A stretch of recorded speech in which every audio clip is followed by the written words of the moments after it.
pull us straight into the conversation. Remember, guys, put in the comment section. Oh, London's winning. Make sure you put in the comment section where you're from, where you're tuning in from, and make sure you represent for your city today. Hello, Kita. Hey, how you doing? Good morning. Good morning to you. Good morning. Guys, can I just tell you, it is 9 a.m. for Kia right now. 9 a.m. So can we just say, like, well done. Thank you. Thank you for joining us so early in the morning. Thank you for waking me up. I needed to get up. We try. Yeah, okay, so what's going on, Nick? ATL. Yep. So I can see in the comment section, people, we've got some more people tuning in from ATL. So ATL, let me see you. Put in the comment section where you're from. Oh, Atlanta in the house. We got it. Come on. We can do this. Right, just for those of you that don't know, Atlanta's like my second home, right? If I could be there right now, I would, if it wasn't for Corona. Yeah. All right, so I'm not even going to introduce you. Guys, I'm going to let Kia do her own introduction, only because I cannot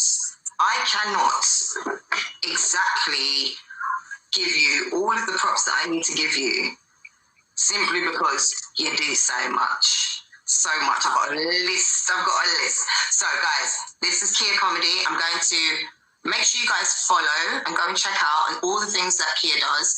I'm going to add Kia in the comment section whilst Kia tells you a little bit about herself. Well, good morning or good afternoon, good evening, wherever the hell you are. My name is Kia. My stage name is Kia Comedy because I started out this whole entertainment thing as a comedian. First, I was an educator, blossomed into roasting the hell out of kids. Somebody suggested stand-up. I tried it. It was love at first laugh. And so then I was participating on comedy shows, ended up getting my own comedy show, and got really good at pulling crowds. So then I started producing the annual fashion show and other parties and shows and events, all while kind of being a little bit of an activist and a voice for the community, which led to me also working on the mayor's LGBTQ advisory board for the city of Atlanta. I also sit on the LGBTQ task force for Atlanta Public Schools, just trying to change policy and give voice and make a difference for our community. So that's me. I do parties, events, shows, and I also, get it in a little bit on the activism side in Atlanta. But I'm originally from Alabama. Because it's like you, I can't stay away. It's grind. This is Grind City. This is it, various hangers. This is it. Guys, can you see there was no way I could have done justice to that introduction? There is absolutely no way, right? Do you think? No way. You were the best person for it. You said that you used to work in education. What kind of, teaching, what were you doing? I taught English language arts. First in the hood in Montgomery, I actually taught a theater program, which was dope. We would have the students, the custodians, the teachers, the parents, everybody in those plays. So I got to really cultivate a sense of community for the hood of Montgomery. And then I decided to bring it to Atlanta, went to the hood around Atlanta and Clayton County schools. And then I became a Fulbright Fellow, did a little bit of international research. I researched in Belize. And then I came back to Atlanta and really got so busy between entertainment and education that it came to a point where I had to decide, and some other things happened. I was discriminated against, and I decided to place my bet on my community. And so that's how I ended up leaving education. But I've always been an educator at heart. That's why I work with Atlanta Public Schools to now give voice to those silenced teachers as well as students and change policy so we have protection whether we need it or not. I love it. We need more voices. We 100% need more voices. And the children need voices too. So kudos to you. We used to say it takes a village, right? Yeah. We used to, and that kind of went out the window. And we need more people like you bringing it back. We need that. So,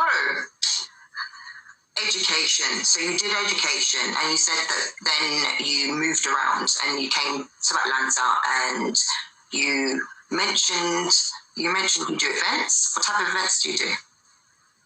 So my favorite event, of course, is the Andro Fashion Show, because it's like something that I started to highlight androgynous and masculine identified and trans queer folk of color, especially queer women of color. And I ended up working with designers from all over the world. The show has toured in multiple cities. We've done Miami, New Orleans, we've done DC. We have a yearly show in Boston. We produce a show with the University of Miami, as well as Atlanta Pride. So it's just something that's taken off, and it's all about us. Like it is the culture. And I also work really closely with a lot of those Andro models. Y'all see Deja Iman on here. Make sure you follow her. Andro, dope model and crazy musical talent. And so I also produce music showcases, all LGBTQ, singers, dancers, poets, writers, everything. I really, as I became more and more successful, I just tried to pull the community right up with me. So I always highlight our community, whether it's doing that. I also produce Friday night drag shows. Okay. Highlighting diversity. I produce lesbian parties, event shows, speed dating, music showcases, paint nights, board game nights. It's all about you. Yeah. Like I do a little bit of everything. So whatever in the world I think, whatever voids I see, I try to be the one to fill in the gap. Oh, I got the best girlfriend in the world. Ooh, a little nip. Thank you, baby.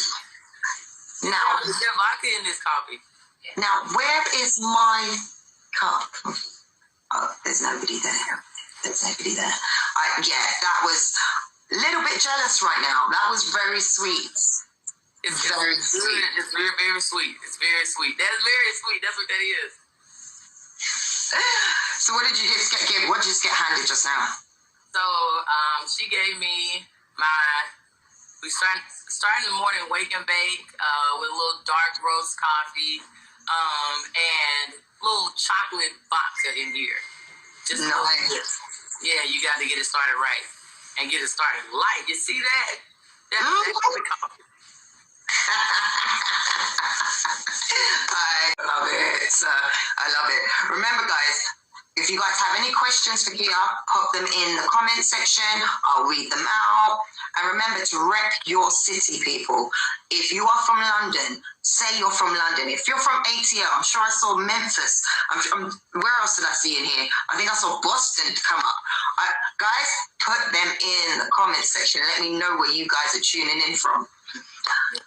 So, Atlanta is asleep. It's a whole lot of late nights and early mornings now. Not even in anybody's club. You standing on your own sofa till 2-3 o'clock in the morning now. Yeah, see, I'm telling you. So what I'm gonna do, I really want to get into the whole Atlanta and Corona and lockdown, but I want to leave that for a second. I want to come back to that because it's going to be a big part. Because I've got a lot of questions. I've got so many questions. So again, guys, comments in the section, questions.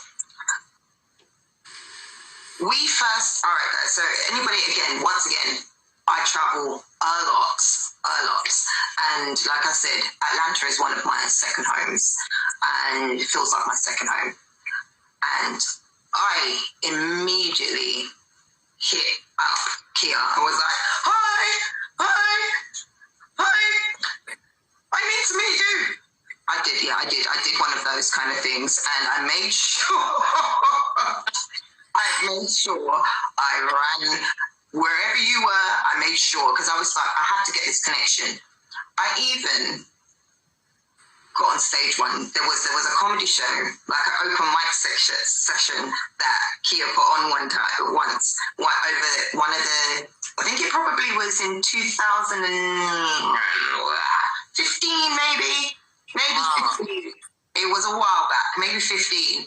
And guys, I got up on stage and I did my bit, and I was worried that the accent thing would be too strong and they wouldn't get it, but they did. And I was super excited about it. I was just like, I performed in Atlanta. So for me, I love the fact that you give opportunities like that. I love the fact that you give opportunities and you give a voice to up and coming artists. You said you work with artists as well. Right. Amazing. I just love it. I love it. All right, so you guys are out of lockdown now, right? You guys got all of your technically, but Keisha said stay home, and we ride with Keisha, so I've been at the house. Where I've been is the same places I was already going during quarantine. I might go to a park, but yeah, Atlanta's no longer in lockdown. I'm so shocked. We don't even have a date set for us to even say, yeah, lockdown's going to be ending real soon. We don't have anything. So I'm like, you guys are out and about? What is going on? Yes. Have a lot of people gone back to work, or is it just, or are you finding that, because I know people are probably really stressed out at the moment anyway, wanting to go out, but are you finding that a lot of people have taken up the option of going out? Well, some people just really want to get their nails and their feet done. Some people have been out of eyelashes for months. They've been walking around here batting their eyes, looking like they're going blind, because we didn't even know that they had them bald-ass eyelids. Some people could not wait to get to the beauty supply store or to the nail salon. I have to say, overwhelmingly, Atlanta is black as fuck, and our leadership is black. Not just the mayor, but almost all the leaders in Atlanta are black, and we feel like this is an assault on our community, so we're not vibing with that. It's just like, that's the same mayor, the same governor who stole the election from Stacey Abrams, who purged all of these people from the voters roster. So we're not listening to them.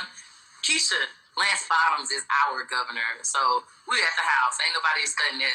We really studying that shit for real. We're at the house. She said, stay at home. What's your mama say? Stay at the house. It's funny. I've seen the clips going around, and I just think, hold on. Someone's saying go out, and she's like, hell no. Stay. It doesn't make sense, especially with the fact that Atlanta is predominantly black. So the fact that it is people of ethnic minorities that are being hit the hardest, I find it really, really. I find it almost criminal letting you guys out. Yeah, and that's the name of the game. It's just capitalism. They don't care. I ran into an elderly gentleman who I once considered like a father. Because his daughter was just really, really close. I ran into him while I was in my hometown, and he immediately, white guy, went into his, we need to get the economy back open.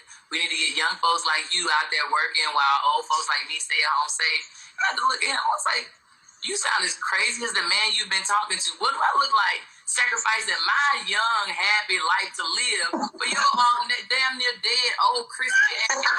Y'all already fucked up the economy for us. Why the hell would I sacrifice myself? You get your old ass out there. You already survived the damn Great Depression. You can make it through this shit. I'm not sacrificing myself. Anybody or anybody's economy, that economy can kiss my ass. I don't give a damn. I'm not going out there sacrificing my life for $1.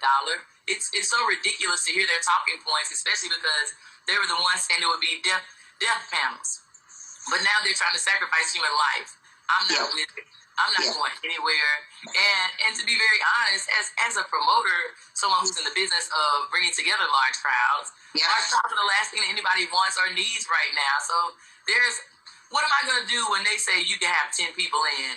10 people, that wouldn't even cover my overhead. So it's pointless. I'm at the house. They can work on this vaccine so they can give it to all their folks. But I will not be partaking in any of that shit. I'm at the house. I got asthma. I ain't got time for this. Yeah, for me, I think I'm most concerned about this vaccine. Like, oh, sorry, you can't travel to our country because you've not had the vaccine. You can't come in our store. You've not had the vaccine. And I just think, how far is this thing going to go? How far? Like, I've got some traveling to do. I don't need any more restrictions. Right. It's been a bit much, but I think it's been beautiful to see how something so small could impact the masses and change the world. All the things that they said couldn't happen, these entities that we thought were just too big to fail, they have all been shut down by something as tiny as a virus. And it's given us a chance to, like, recenter ourselves and spend time with our families, spend time with our partners and our kids, and really take the moment to say, like, do I need this shit? Do I want to participate in this? Is this what I feel like is really my calling? Like, I just got home from spending 2 weeks in Alabama with my mother and my grandmother, just in the garden and walking around and talking, time that I will never get back again. I do miss getting to cultivate these queer safe spaces for my community, but like, this downtime has been so precious, and I would not trade it back for anything in the world. It's been needed. I think, let me just see, I think we had a comment from Brittany Works. All right, so Brittany Works said, nah, my ancestors sacrificed their economy already. So that was in response to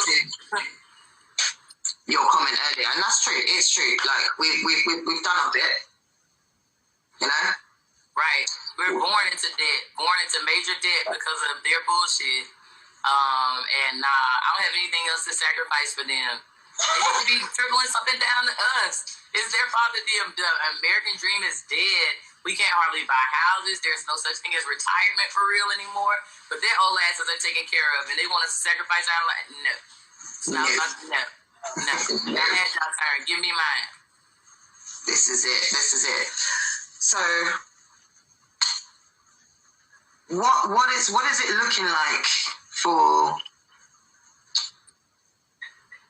the future of some of, you know, like you said, the downtime that you're feeling like now? Obviously, right now, I'm realizing that we are finding that we're able to adapt some of the things that we normally do. We've had to adapt and find new ways. Is there anything that you've adapted that you kind of feel, actually, no, I can stick with this? You know, like, people are doing online conferences more. They're doing, you know, because of this social distancing. Is there anything that you think you could probably, I like that, probably stick? I have done quite a few virtual events with several different people and organizations, including the Her app. And it's dope to be able to connect with people from all over the world. But there's nothing like giving people a place to come and get sweaty together and get drunk and pop your pussy and all of that. So I miss the culture. Yes. As far as adapting, I think there's no adapting to this. There's no adapting. I found things to do with my time that will help me in my career in the long run. But as far as adapting entertainment to this, there's only so much online stuff you can do. You know, I would rather be out there fishing. That's what I've done most of this time. I've been fishing. I've been fishing in Alabama. I've been fishing at the Christian catfish hole. Just been finding something to do with myself. Did you catch anything? Did you catch anything? Yeah, I actually think what? Did you catch anything? Say that one more time. Did you catch anything? Oh, yeah. Absolutely. I was killing it. And that's just as gratifying as having somebody twerk for me. I do miss my twerkaholics. I miss my drag queens. But I've been like sitting at the dock of the bay, watch time just roll away. I really have enjoyed myself. I probably picked up 20 pounds, just living the good life. Just this is probably the closest thing my generation will get to retirement anyway. I'm enjoying it. This is it. This is it, because, you know, from now on, we are going to have to work like absolute, like, robots. That's what it's going to be like. It's going to be like, because we need to make sure we've got certain things in place, because if and when something like this happens again, we need to be prepared. We need to be better prepared. We have never, ever faced anything like this in our generation. We learned about the Great Depression and Prohibition and speakeasies, but did we really know what it was like? Hell no. Hell no. And you're right. The old guy that you used to look up to, he's the one that went through all of that. You know. You already know the secrets. You made it through. Exactly. You made it through. I mean, for me,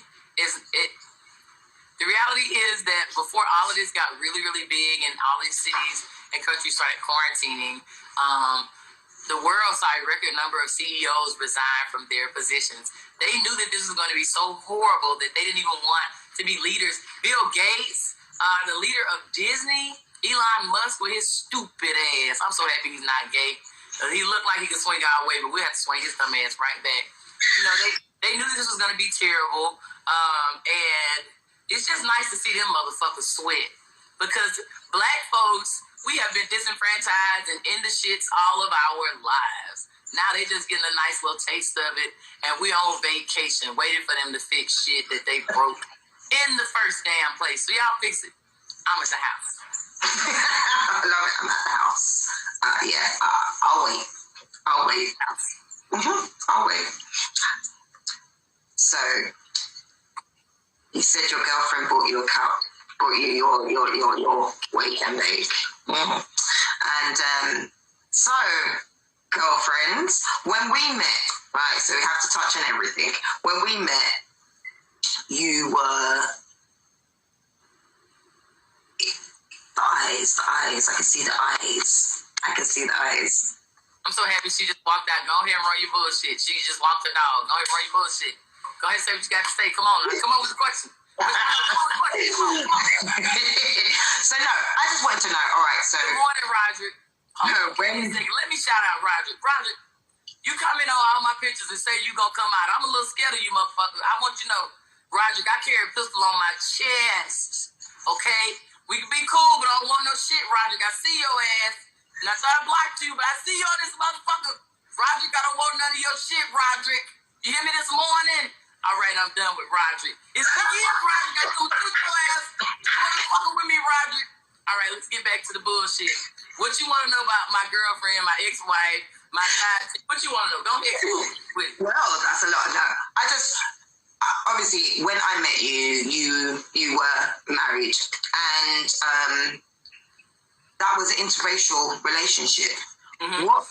What did you find there were any outside? Because I found that I don't see that many interracial relationships within Atlanta, within our community. So it was just something that I wanted to kind of ask about, because it's just over here, it's not so taboo. It's not so taboo, like, it just is what it is. But I do realise that it's completely different in America. So how did you find that?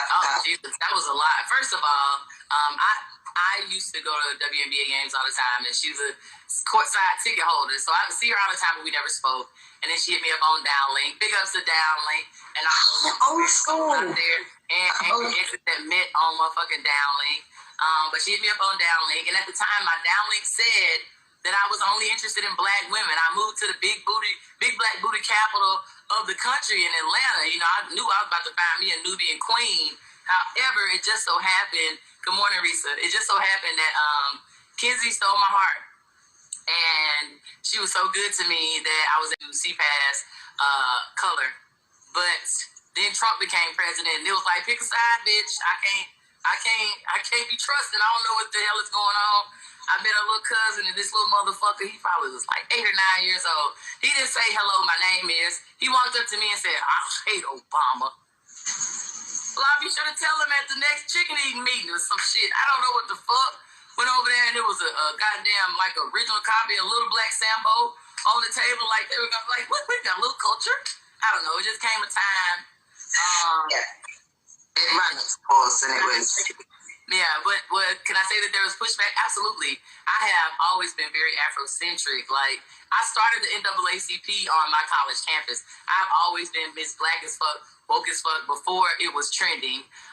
And so it was a surprise to a lot of my friends. It was a surprise to me. And I definitely had some pushback, and I definitely was in some awkward situations where I thought I might have to beat a bitch ass because no matter what, you're not going to disrespect my partner.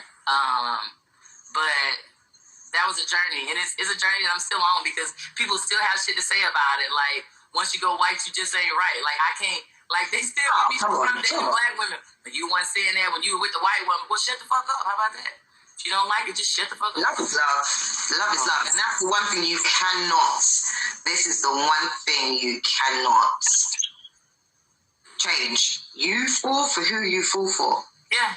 And this is why some of these girls fall for these bad ones, right? They fall for these all the time.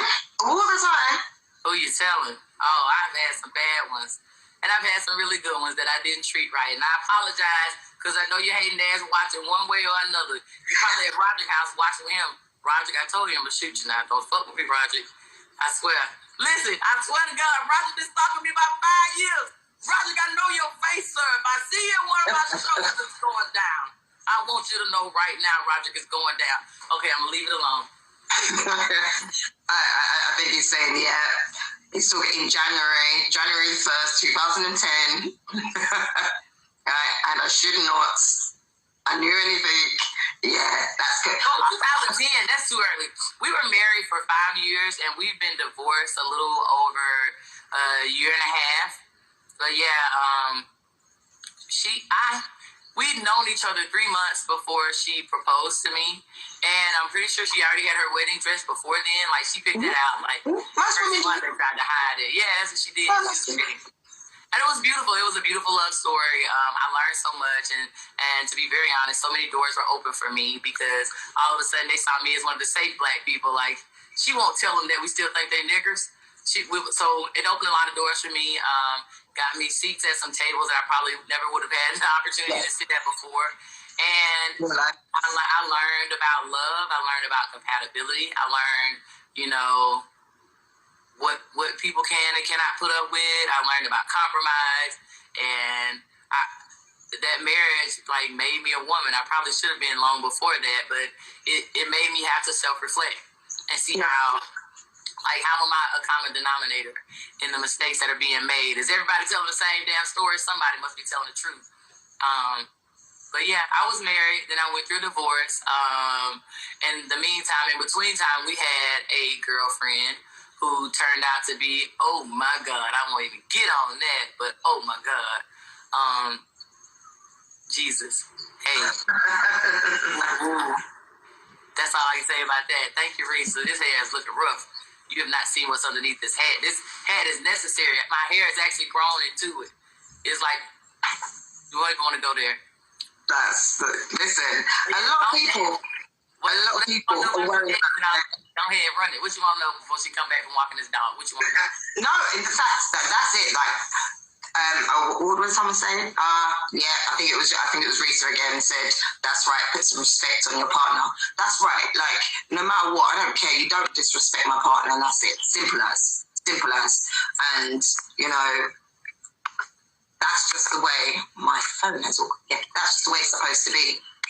And thank you, Risa. Thank you. My hair is yeah, the curls are popping today. I'm not going to lie. Thank you very much. I appreciate it. So, I see that I'm not going to lie, I stalk your Instagram. That's what I do. I do that with all the podcasts. I stalk. And I stalk. And I've seen there's a picture on your Instagram where I think you guys did like a switcheroo where guys, you guys have to go to Kia's page and have a look, right? They're like you and your girlfriend, right? And you guys have switched roles. So girlfriend's in a suited and booted, and Kia's got a lovely, beautiful face and makeup on. You look so sweet. Thank you very much. She did that for me. She was my makeup artist, and she has been my makeup artist for everything that I've gone to. She's been holding it down. That happened because we were doing the Don't Rush Challenge. Like everybody else and their mama, listen, the Don't Rush Challenge played out. I don't need to hear Don't Rush, too tough. No, it's over with. It's dead, done. I also don't want to hear that. That shit is dead. It's over. Lay it to rest. Donezo. Anyway, I was filming one with the Andro models, and so, you know, I'm a comedian. I had to do something different, and I really wanted to give them the chance to have the spotlight on them. So I started mine all dressed up, and then I laid out the whole team, just fly guys and beautiful divas. And then at the end, after everybody else already got their chance to have the spotlight, I came back with the switcheroo, with the makeup on, and, you know, my face was so beat that I said, you know, we got to do something else with this. And also, like I said, I've been doing some things behind the scenes to prepare me for when I can have events again. And one of those things is I've been designing a line of blazers and big brims. Like, when the Andro boys come back, they're going to be so cold.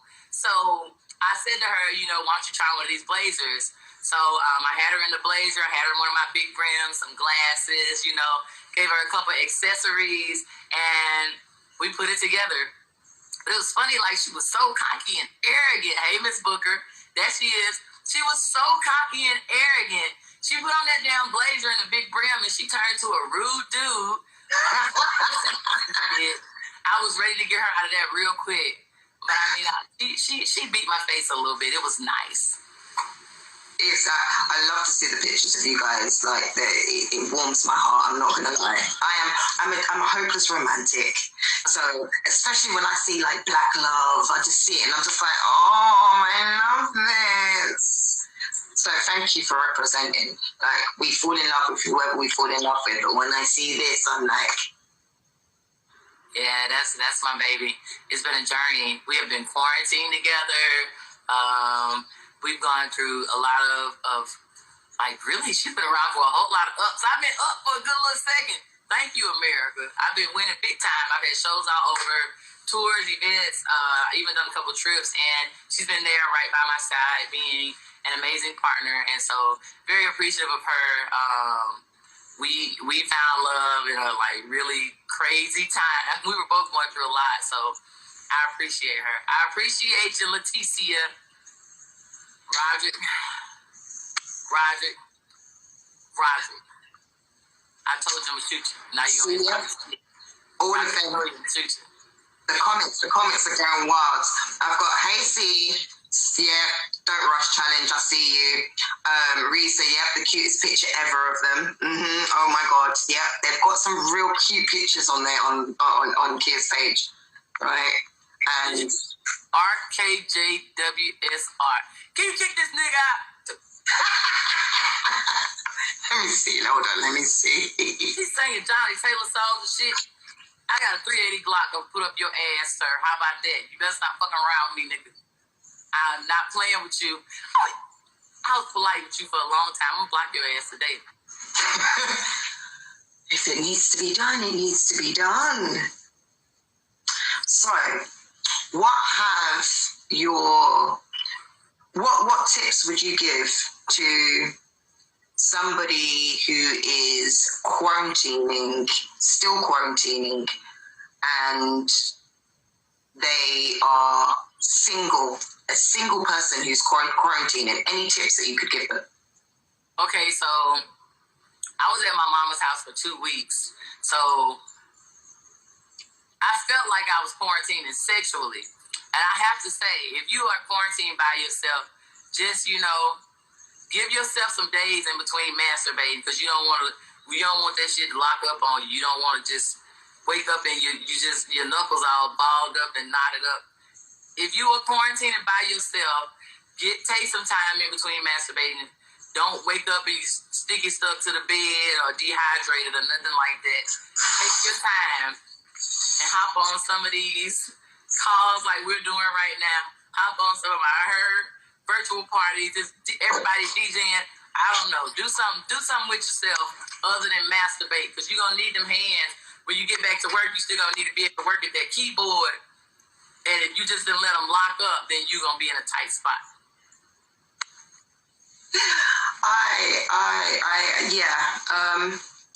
Guys, did you hear that? You're quarantining and you're single. Days in between your little masturbation sessions, right? Because you don't want it locking up. There you go. And watch out the L word again, because we can't forget those LGBTQIA icons. Y'all, the younger generation, y'all need to be watching the entire L word season 1 through the end. Y'all need to know this.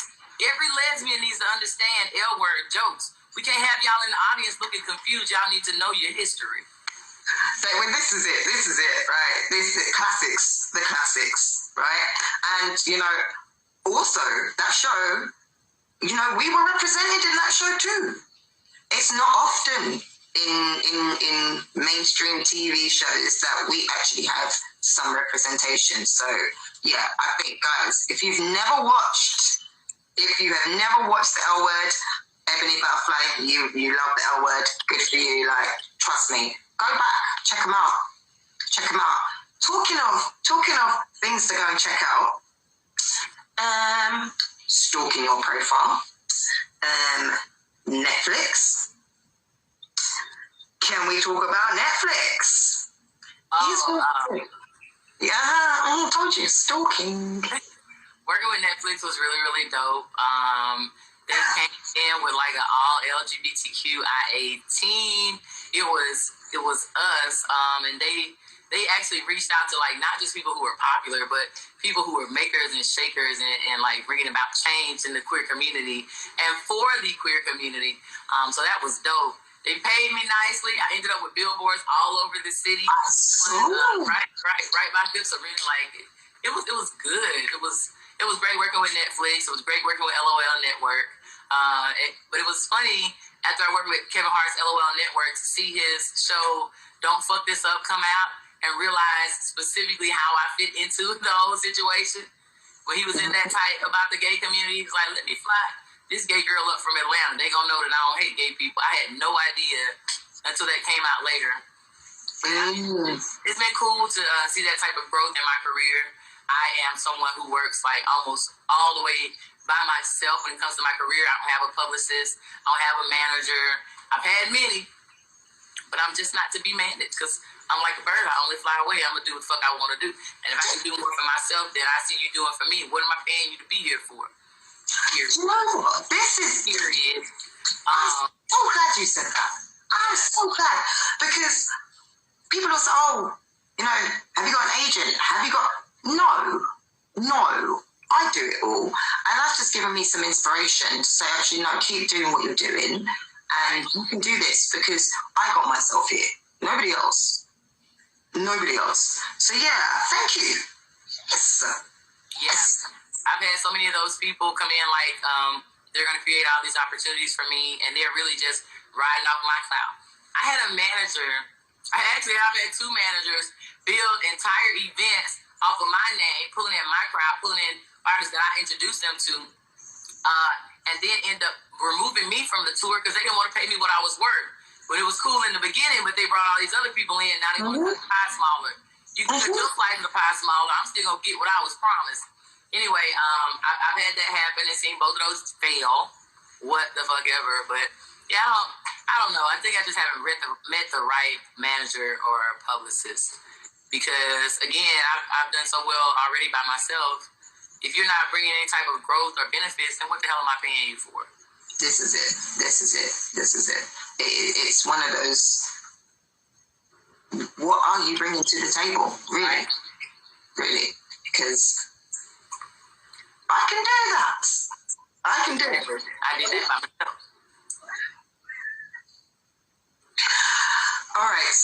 is. Oh, straight jewels. Oh, I love that. I love that. What's that? Keza Crazy? Keza Crazy? Did I say that right? Keza Crazy? Straight jewels. I see some legs and some red hair. Hey, girl, hey. Guys, one last hit, because I can see there are people from Canada, right? And I haven't seen Canada or Toronto come up in the comments. So can we get in the comments and tell us where you're tuning in from, please? Let us know. Let us know. Any last questions for Kia before I let her go? Are there any last questions that you guys have? I'll give you guys a couple of minutes because we realise it's very early. What have you got planned for the rest of your day? Sunday? Anything nice planned for indoors? Well, yesterday was my off day, so I'm probably gonna masturbate today. We'll probably go fishing. Don't say that. My girlfriend over here like, don't say that. Tell her about business. Well, I've been trying to get her to go fishing today. I got on my camo. I'm ready for the great outdoors. We're gonna do some gardening like I did for my mom.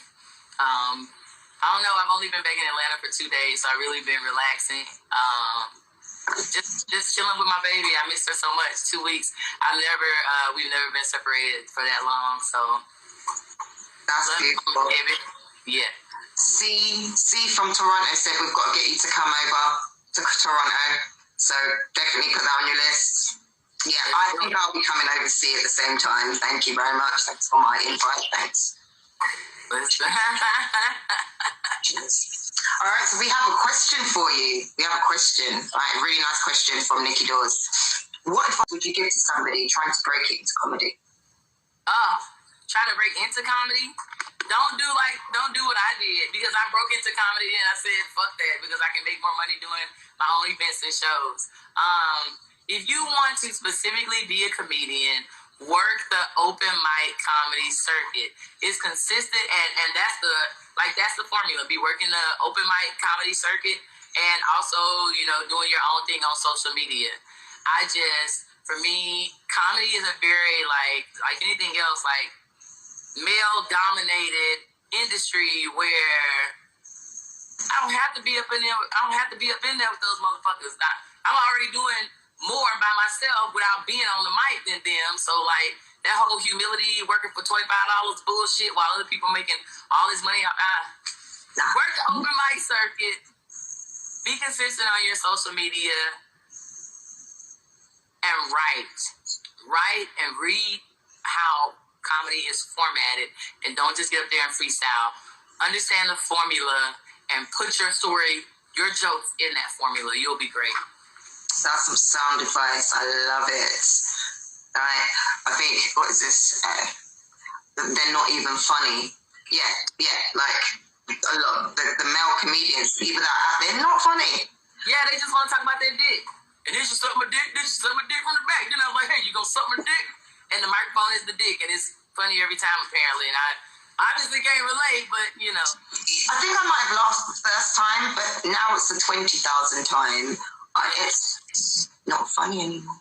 Yeah, I'm so cool after that. You want to know, how did you do this? Why were you able to do that? Because I work, and I don't see myself inside of that cage, inside of those boxes. I love carving out my own path. I've done so within the LGBTQ community. I don't work for any major promoter who's just throwing me a bone every now and then. I work for myself. Yeah. And I pull everybody else in, and I share the love and I share the wealth. Carve out your own path, but also play by their rules. If I had played by their rules, I probably would have been doing a lot better in just stand-up comedy, but I wanted to do everything. So everything gets a little bit of me, instead of me digging in specifically in comedy or specifically in events or specifically in parties. I do everything. But I also believe everything happens for a reason. So I think that was probably the right path for you. That was what it was supposed to be. Keza Crazy said the stigmas are so annoying, and yeah, your left side, smashing it, homie. Yeah, you're smashing it. You can lay out the dopest set, and then the next male comedian come up and she talking about all these bitches. I'll get her to suck my dick. She just did a good dick. It's only so long that's funny to me. And sitting in these comedy clubs, especially this huge comedy club in Atlanta that is owned by two gay men, and to listen, Atlanta Comedy Theater is owned by two gay men, and it's like every time I've been there, somebody running some homophobic bullshit. Yeah, it's funny to you because you don't know people who have died because of these same types of people who are like crushed on the inside because of something that you think is funny. So it's only so long that I could sit there and do that shit for the free, might I add, when I could instead create my own queer comedy shows and put my community and our stories and our bodies and our styles and beauty on stage. Like, I don't know. I'm not good about playing by other people's rules, and so that didn't work very long for me. Within my first 2 years of doing comedy, I already had a whole show where we flew in comics from all over the country and did like a LGBTQ comedy hour and just highlighted some of the best queer comedians in the country. And I'll keep doing stuff like that. I'm all about my community. I don't care about the dollar as it is my freedom. I gotta be free. I gotta be able to tell my stories. And you can't tell me that I can't wear a button down and a blazer and my big brims because I am a boy, Damon. Can you say it for the people in the back? It's crazy said. Can you say it for the people in the back? Everyone's saying preach. The comments, they're like clapping. They're saying go 100. Love it. You know, like it's there. Like the love is there. So guys, this is what I mean. We need to connect more like this. All right. This is exactly what we need to do. I've got a challenge for everybody. I want everybody to go out there and I want you guys to repost somebody within the community that's doing something that you enjoy. It could be comedy, it could be a singer, could be a rapper, could be an actor, anybody within. A nail tech, a loctician, just support the queer community, support who supports you, not who tolerates you because they want your money. Support us. Yes. I want to see it. I'm going to be going back and checking. Like, I follow a lot of it, and I will be following a lot more people, right? But guys, let's do this. Like, let's start a movement today. I'm going to put a post out on this. Let's support somebody from our community. Like you said, it could be a loctician, it could be a nail tech, it can be anybody, just somebody that you respect and you support. Let's do this, right? Let's do this. Right? And guys, if you tag Real Quiz TV, right? Real Quiz TV, we'll promote them too. We'll repost it. So if you tag us, we'll repost everything. So let's see. Let's see if we can get a movement started. I like this. Let's see if we can get a movement going, because you know what? We don't do this enough. Right. We don't. And this is going to be my weekly thing. I'm going to be saying this every week now. This is it. This is it. Let's support one another. Kia, it has been amazing. I do not want Instagram to shut me down today, right?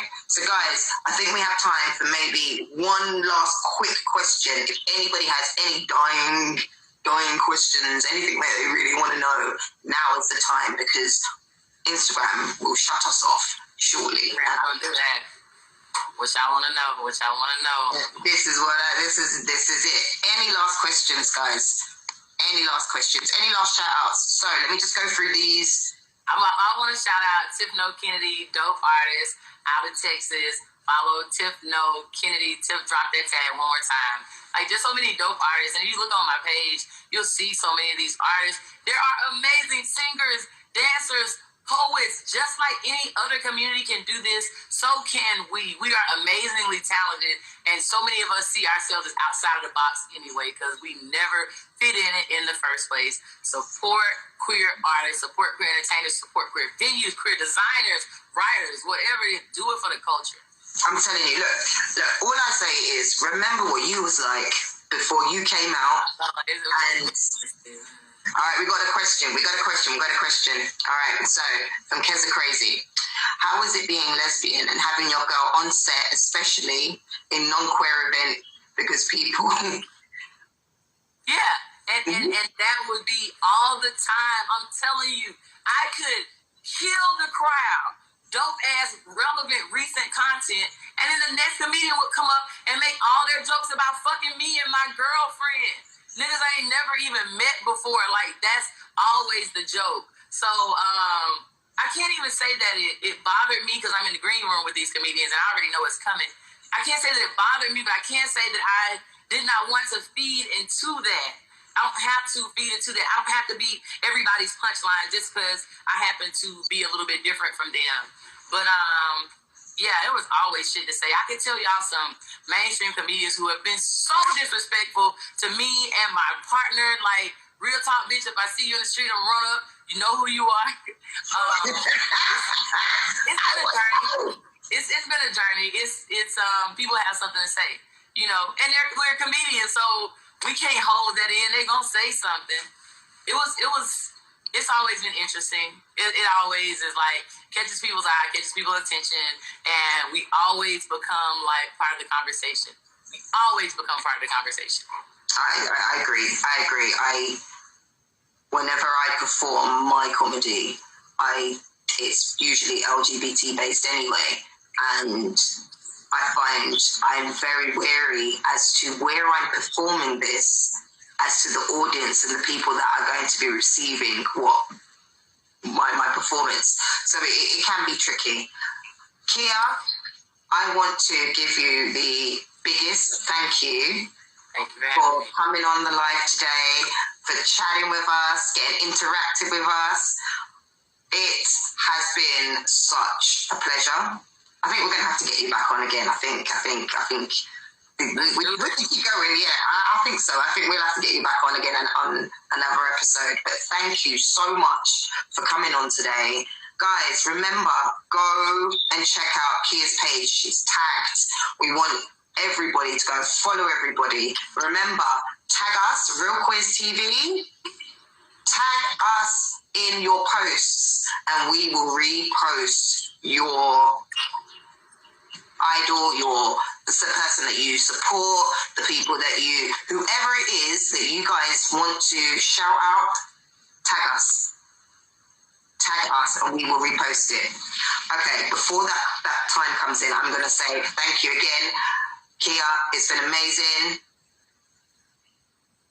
Thank you for having me. I enjoyed you. Everybody, every country, every continent, thank y'all for fucking with me this morning. I'm going back to sleep. Thank you, right.